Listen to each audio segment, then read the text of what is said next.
Olá pessoal, tudo bem? Estou aqui hoje para gravar uma aula para vocês com algumas dicas sobre o Enem, tá? Não sei se a gente não sabe se vai ser esse ano, se vai ser o ano que vem, mas em relação aí ao próximo Enem. Deixa eu me apresentar, eu sou o professor Rubens Machado, sou professor de História, sou doutor pela UF, tá? E atuo na rede pública e particular de ensino na Baixada Fluminense, com a disciplina de História, tá? Aqui embaixo também tem os contatos, tanto no Facebook quanto no Instagram, quem quiser tirar alguma dúvida, à disposição. Tá? Então, a ideia principal aqui, que vai nortear as dicas, né, as aulas de dicas sobre o próximo Enem, né, acho que nada mais atual e mais importante a gente discutir em relação a epidemias. Né? Então, vou destacar aqui nas próximas aulas epidemias na Europa e nas Américas, né, do século XIV ao século XX. Na aula de hoje, que é a aula 1, eu vou destacar duas, né, que vão estar cronologicamente mais próximas. Né? A questão da peste negra, lá no século XIV na Europa, e as decorrências dela no século seguinte, e as epidemias, vários surtos de epidemias ligados ao processo de conquista nas Américas no século XVI e também no século XVII. Tá? Então vamos a elas. Tá, em relação aqui à epidemia de peste negra, já é um assunto bastante debatido nos livros didáticos, nas salas de aula, né? Os alunos geralmente trazem bastante conhecimento prévio em relação a isso, mas é importante destacar que que a gente chama de peste negra se inicia do que a gente chama de crise do século XIV na Europa. Né? A Europa passou no princípio do século XIV por uma grave crise, e essa crise ela é puxada inicialmente por um problema ligado à fome, né? A carestia de alimentos, né? Que a gente chama de grande fome. A Europa passa por um problema climático, tá? Primeiro um período de muitas chuvas, depois de muitas secas, e isso atrapalha a produção da lavoura, né, na Europa, principalmente a produção de grãos. Vamos lembrar, foi no século XIV, né, onde a produção agrícola ela é muito dependente do clima. Então, qualquer variação climática, seja com excesso de chuvas ou com poucas chuvas, ela impacta diretamente a produção de alimentos. Né? No século XX, século XXI, com a agricultura mais mecanizada, isso já os agricultores já têm uma certa independência em relação ao clima. Claro que o clima é o fator principal, mas essa importância ela diminui. Mas no século XIV não. Então, esses problemas climáticos vão gerar diminuição das safras de grãos e isso vai gerar, consequentemente, quebra de colheita. Né? Ou seja, colheitas vão ser quebradas e vai gerar carestia de alimentos. Então, os alimentos vão para os mercados, para as feiras, em menor quantidade, e com isso tem uma elevação do preço. Né? A gente pode ver uma relação muito próxima hoje com a situação atual aí dos supermercados que a gente frequenta no Brasil. Né? A subida de preços gigantesca do leite, dos grãos, dos cereais, né, do macarrão, dos alimentos básicos, né, que não está ligado a crise climática nenhuma, nem quebra de colheita. Pelo contrário, o Brasil bate recordes e recordes de produção de alimentos sucessivamente, está ligado com o desejo dos nossos produtores, né, e das empresas ligadas à produção de alimentos para vender para o mercado externo. Afinal, o dólar também está nas alturas. Então, eles preferem vender para o mercado externo, então desabastece o mercado interno e com isso a gente tem uma subida gigantesca nos alimentos. Né? Apesar de ser um processo inflacionário parecido, são causas diferentes, tanto no século XIV quanto atualmente. Tá? Então, voltando ao século XIV. Então, a gente tem os problemas climáticos, né? Quebra de colheita, isso gera fome e gera carestia de alimentos, principalmente para a população mais pobre, né? Que vai ter mais dificuldade de se alimentar, particularmente os habitantes das cidades. Então, isso já é um ponto. A gente tem que entender que essa população está passando por um processo de fome, ou seja, está tendo dificuldade de se alimentar e, consequentemente, o organismo dela vai dar respostas imunológicas, respostas às doenças de maneira mais precária. Né? Se não bastasse isso, a questão da fome, a Europa vive um primeiro grande surto aí de uma doença que foi conhecida depois, a gente vai te explicar aqui, como peste negra. Tá? A gente sabe que essa doença hoje é uma doença bacteriana, causada por essa bactéria aqui, ó, a Yersinia pestis. Tá?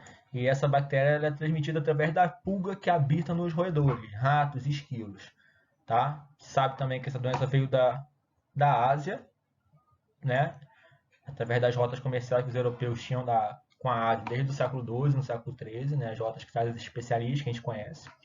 Então, os ratos vieram em alguns porões de navios, navegando pelo Mediterrâneo, provavelmente, com a pulga, e se espalharam na Europa e acabaram ajudando a elevar os índices de mortalidade em decorrência dessa doença, tá? Então, os sintomas estão associados à peste negra: delírios, febres, inchaços e a característica principal que vai dar apelido à doença, que são as manchas escuras, tá? Então, nos casos mais graves da peste negra, os indivíduos já em fase quase terminal, né, eles apresentavam manchas escuras em várias partes do corpo, principalmente nas extremidades, tá? Então, é o que vai dar nome à doença, é esse apelido aí, que é um sintoma, que são as manchas escuras, tá? Como eu falei, a doença vai ter grandes desmortalidades, principalmente nas cidades, tá? Cidades comerciais, que essas cidades que vão ter relação com as rotas comerciais com a Ásia, e nos mosteiros, que eram locais de passagem, né? Recebia muitas pessoas, viajantes, que circulavam entre as cidades europeias. Tá? Então, esses locais, tanto as cidades comerciais quanto os mosteiros, que têm um índice maior de aglomeração de pessoas, vão ser os focos principais da epidemia aí no século XIV. Tá? Esses índices de mortalidade vão gerar 1/3 da população europeia, né? 1/3 a gente sabe que no princípio, em meados do século XIV, a população europeia diminuiu 1/3 em decorrência da doença. Deixa eu fechar aqui a câmera, que tem uma tabela aqui que mostra, né? Esse historiador aqui, o Hilário de Franco Júnior, que é especialista em período medieval na Europa, ele mostra que em 1300 a Europa tinha cerca de 50 milhões de habitantes. Né? Em 1400, né, a Europa passa para o quê? Para 35 milhões. Então, essa queda aqui de 50 para 35, ela certamente está associada à presença da epidemia aqui no século XIV. Depois os números vão aumentando, tá vendo? 48 milhões, 55 milhões, 72. Tá? Então, isso mostra como é que essa epidemia ela foi devastadora no contexto europeu. Ok? Passando aqui para o slide seguinte, eu trouxe algumas iconografias que vão ajudar a gente a entender um pouco mais dessa epidemia na Europa. Né? Então, uma primeira imagem aqui de um pintor, o Gessé Liefenhexen, não sei se é que se pronuncia, né? Ele é holandês, né? Mas vai pintar bastante na França, né? Que aí vai ser a São Sebastião intercedendo pelos atingidos pela peste. Tá? Então tem as imagens desse pintor, inclusive, está associado à representação de São Sebastião em vários contextos, não só na peste, mas em outros contextos também. Inclusive ele é conhecido pelo apelido de Mestre Sebastião. Tá? Por isso. Então São Sebastião está aqui intercedendo pela população europeia, que está aqui desesperada, enterrando seus mortos em decorrência da peste. Tá? O quadro, se não me engano, é do século XVII, não é do século XIV. Por quê? Porque a epidemia tem um grande surto no século XIV, mas ela não acaba, até porque os médicos europeus não vão descobrir as causas da doença nem a cura. Tá? Então ela se estende aí pelo século XV, pelo século XVI, pelo século XVII e pelo século XVIII também, até o século XIX, na verdade. Claro que com um índice de mortalidade bem menor, os surtos vão diminuindo. Tá? Essa segunda imagem, segunda iconografia aqui do lado, também é do século XVII, e ela mostra o vestimento dos médicos, né? Um vestimento teoricamente de peste. Então os médicos usavam uma roupa, né, bastante comprida, sapatos, luvas, né, um gorro na cabeça e esse bico aqui comprido, bastante comprido. Por quê? Porque eles acreditavam, a medicina no período, no século XVII, no século XVIII, até o século XIX, vai acreditar que esse tipo de doença, como a peste negra, ela vai ser transmitida pelo ar, que eles chamam de miasmas. Então, um bico estreito é exatamente para diminuir essa passagem de ar. Então, eles colocavam ainda aqui na ponta do bico, né, nos furos para o médico poder respirar, colocavam ervas aromáticas para poder, se acreditava que essas ervas afastavam esses maus ares que faziam a doença proliferar, que eram os miasmas. Tá? A gente sabe que hoje, atualmente, pela medicina moderna, que é a doença transmitida pela pulga, né? Pela bactéria que contamina a pulga, não exatamente por ar, não é uma doença respiratória. Mas a roupa faz algum sentido, assim, a gente vai pensar do contexto atual, porque assim, a roupa cobre bastante o corpo, né? Principalmente a parte inferior aqui. Então a gente sabe que carrapatos e pulgas gostam de picar os humanos nas partes mais inferiores. Então a roupa deveria ter alguma eficiência, né? Para proteger aí os médicos. Tá? Então esse é o primeiro ponto. Um segundo ponto é em relação às epidemias ligadas ao processo de conquista das Américas, tá? No século XVI, claro. Tá? Então a gente sabe o quê? Que a população indígena no continente americano, né, historiadores têm algumas divergências, mas acredita-se que havia aqui no continente, no século XVI, quando os primeiros conquistadores chegaram, cerca de 57 milhões de indígenas, tá? E esses índios estavam concentrados principalmente nos grandes núcleos populacionais do continente, na Confederação Azteca e no Império Inca, tá? Tanto lá na região do México, Guatemala, na Confederação Azteca, que no Inca, na região do Peru da Bolívia, tá? E no Brasil, acredita-se que haveriam cerca de 2 a 4 milhões de indígenas no território que é hoje o Brasil, concentrado principalmente no litoral e na região amazônica, tá? E quem dá essa indicação aqui são os historiadores e também o IBGE replica essa demografia aqui, né? E que hoje passamos de 2 a 4 milhões no século XVI para atualmente no censo 2010, que é o último censo aí do IBGE, uma população declarada indígena de 896,9 mil pessoas, né? Então, uma diminuição gigantesca. Vamos tentar entender o que se deu essa diminuição gigantesca, né? O que provocou esse processo de declínio populacional, a população indígena tão significativo. Tá? Então, são os fatores ligados a conquistas. Aí eu numerei alguns aqui, tá? Guerras, os conflitos armados que os europeus vão estar envolvidos com a população indígena, isso vai causar uma mortalidade muito grande, tá? As políticas de extermínios, né, que alguns grupos populacionais de origem europeia vão promover com a população indígena. Aqui no Brasil a gente costuma nomear uma política parecida com isso como guerra justa, tá?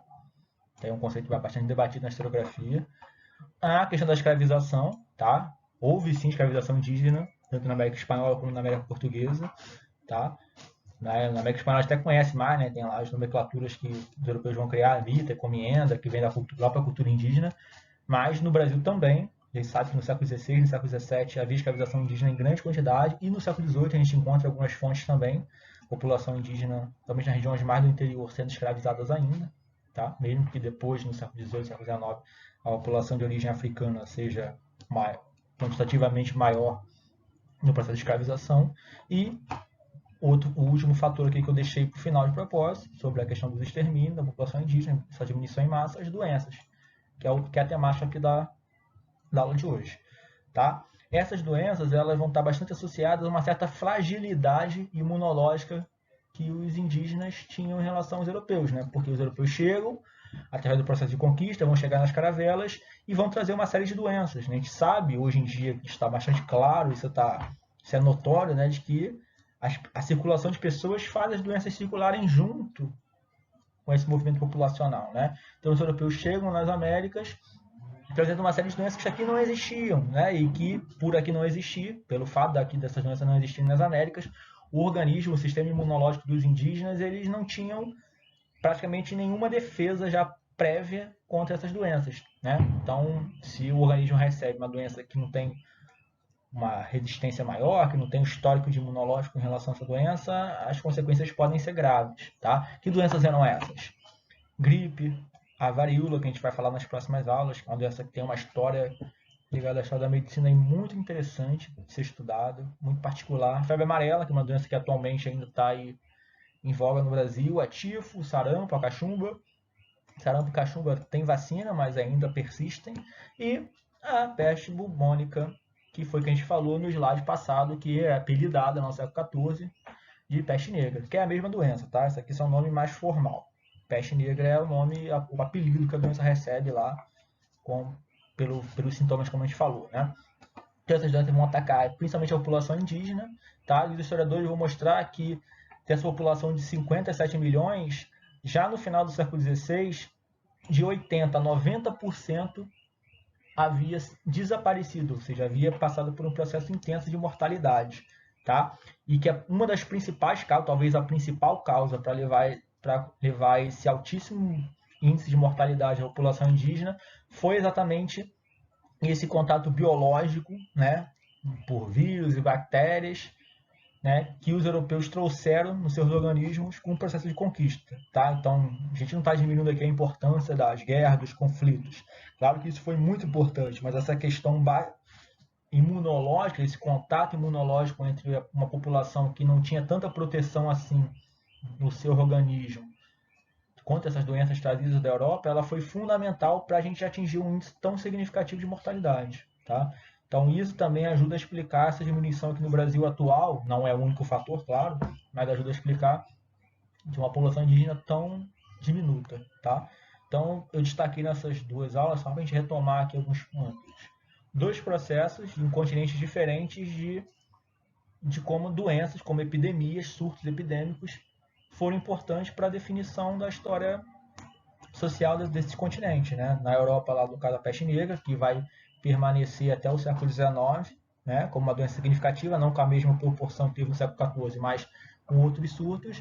E aqui é a mesma coisa nas Américas, tá? Essas doenças elas chegam no século XVI, mas elas também não desaparecem do século XVI. Elas vão recorrentemente, aí no período colonial e depois no período imperial no Brasil, reaparecer. Tanto que na próxima aula a gente vai falar de algumas delas em específico no Brasil imperial, né?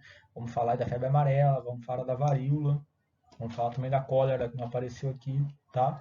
Mas de outras doenças que vão ser importantes aí no século XIX e que, infelizmente, não acabam aí no século XVI. Vão ter outros períodos de surto, tá? É claro aqui que no processo de conquista esse surto ele é muito mais significativo em termos numéricos, em quantitativos, demográficos, do que foi nos séculos seguintes, né? Porque a questão imunológica vai se adaptando depois, tá? Então a ideia era discutir esses dois pontos hoje, que provavelmente esses assuntos ligados a epidemias, doenças, isso vai estar no Enem, né?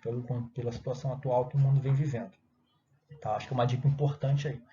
Então a ideia era essa, dar essa dica aí, de bater esse tema com vocês. Se alguém tiver alguma dúvida, quiser tirar nas redes sociais, estou à disposição. Tchau, tchau, até mais, até a próxima.